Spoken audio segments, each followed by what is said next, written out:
2-3 দিন থাকলাম বাবার বাড়ি। আজকে যাচ্ছি, বাসায় চলে যাচ্ছি। 3জন পোলাপান নিয়ে কীভাবে যাব আজকের ব্লগে সেটাই থাকছে। তো আপনারা সবাই দেখতে থাকেন। আসসালামু আলাইকুম গাইস, সবাই কেমন আছেন? আশা করি ভালো আছেন, যে যেখানে আছেন।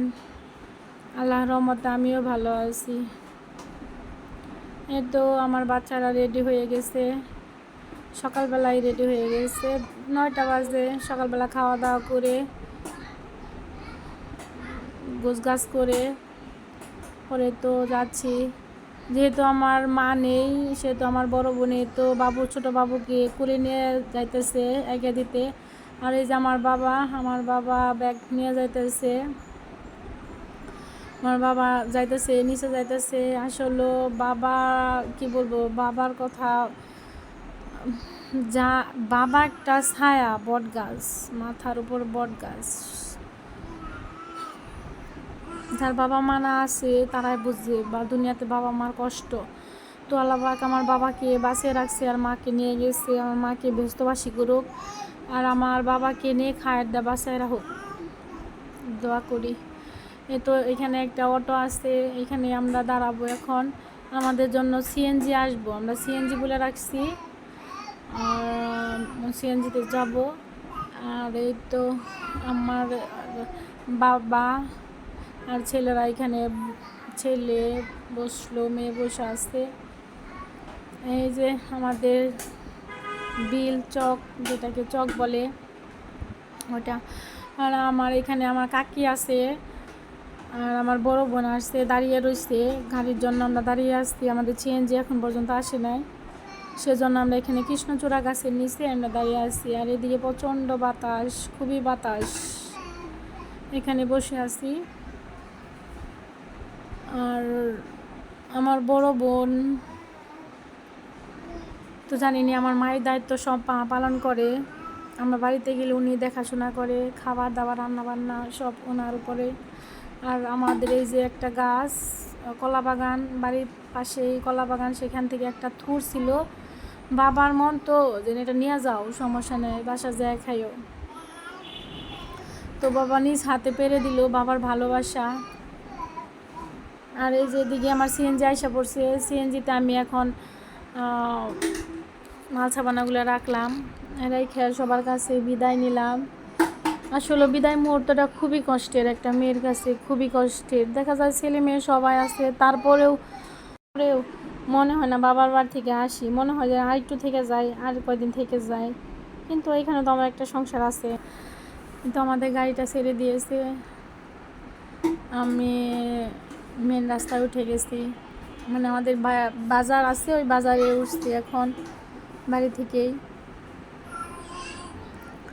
আমার মনে হয় কোনো মেয়েরই আর কি বাবার বাড়ি থেকে মন চায় না যে না আসতে।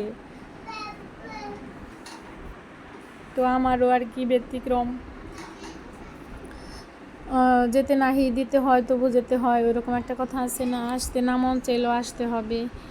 যেহেতু আমারও একটা নিজের সংসার আছে এখানে, আর মেয়ের স্কুল আছে। 2 দিন স্কুল বন্ধ ছিল, ওই জন্য চলে গেছিলাম। আর এই তো আপনাদের সাথে কথা বলতে বলতে আমি বাসায় চলে আসছি। আর বাসায় এসে এই তো বেহাল অবস্থা, একদম খুবই বেহাল অবস্থা। রোজার আব্বু চলে গেছে 10টা বাজে, এর জন্য চলে গেছে। আমরা আসছি 10টার দিকে, এখন সকাল 10টা বাজে। তো ও চলে গেছে। আর এই যে রুম টুম সব কিছু এলোমেলো হয়ে আছে।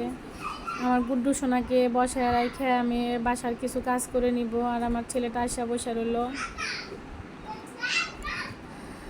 আর বাবার বাড়ি থেকে যেহেতু দুধ আজকে কিনে নিয়ে আসছি, সেই দুধগুলাকে আজকে এখন আর কি এগুলা রাইখে নেব। আর বেশিক্ষণ থাকলে দেখা যায় নষ্ট হয়ে যাবে, দূরে থেকে নিয়ে আসছি। আর এই তো বাবুর ফিটারটা ফুটে নিতেছিলাম, বাড়িতে ফুটানো হয়েছিল না সকালবেলায়। আর আমি এই যে গ্যালনে থেকে দুধগুলা এভাবে 1/2 লিটারের ঢেলে নিতেছিলাম। জার্নি করে আইসা নিয়েও মানে 10টা মিনিট যেন বসে থাকবো তার উপায় নাই। বাচ্চা কাচ্চা রান্না বান্না খাওয়া দাওয়া, এটাই জীবন, আসলে এটাই বাস্তব। তো আমি গ্যালনে থেকে সব দুধগুলাকে নামিয়ে নিলাম। আর এগুলো এখন আমি ফ্রিজে রেখে নিব। কারণ সকালবেলায় আব্বা দুধগুলো কিনে দিছে, যেন বেশিক্ষণ থাকলে আবার নষ্ট হয়ে যাবে। তাও 10টা বাজে গেছে।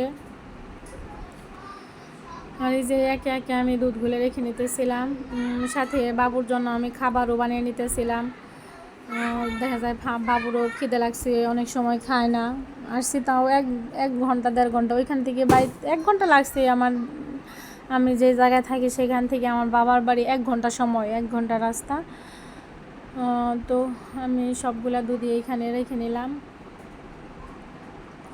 আর এইদিকে ওর বাবা দেখি সকালবেলা খিচুড়ি রান্না করছিল, ঝাল ছাড়া খিচুড়ি। এগুলা বাচ্চাদের দিয়ে রাইখে আমি বাবুর জন্য আবার লুডুস রান্না করতেছিলাম, একটু লুডুস রান্না করতেছিলাম। আর সাথে বাবুর পানি ফুটিয়ে নিতেছিলাম। ফ্লাক্সে পানি ছিল না, এই জন্য ফুটে নিতেছিলাম। কাজের শেষ নাই, কত কাজ বাসায় পড়ে আছে। 2-3 দিন থেকে আসলাম, আর 2-3 দিন থেকে আসলে বাসার যে কী হাল হয়, কী যে অবস্থা হয় সেটা তো সবাই জানেনি। আমারও সেই হাল। তো অনেকগুলো কাপড় চোপড়ও সেগুলাও বের করে নেব, সেগুলো আরেকটা নতুন আপনাদের ব্লগে দেখাবো ইনশাল্লাহ। আর তো ফ্লাক্সটা জায়গা মতো রেখে দিলাম। আর দেখেন এদিকে আমার ছেলেটা কি করতেছে, তো খাটের নিচে চলে গেছে। ওখান থেকে আর কি করার, এখন বের করব। ওখানে বের করে ওকে খাওয়িয়ে পরে এগুলা বাবার বাড়ি থেকে আরও কী কী নিয়ে আসলাম, বাবার সামর্থ্য অনুযায়ী বাবা আর কী কী দিয়ে দিল সেটা অন্য একটা ব্লগে দেখাবো। তো আপনারা সবাই ভালো থাকবেন। আর আমার ভিডিওটা ভালো লাগলে লাইক কমেন্ট শেয়ার করবেন। আল্লাহ হাফেজ।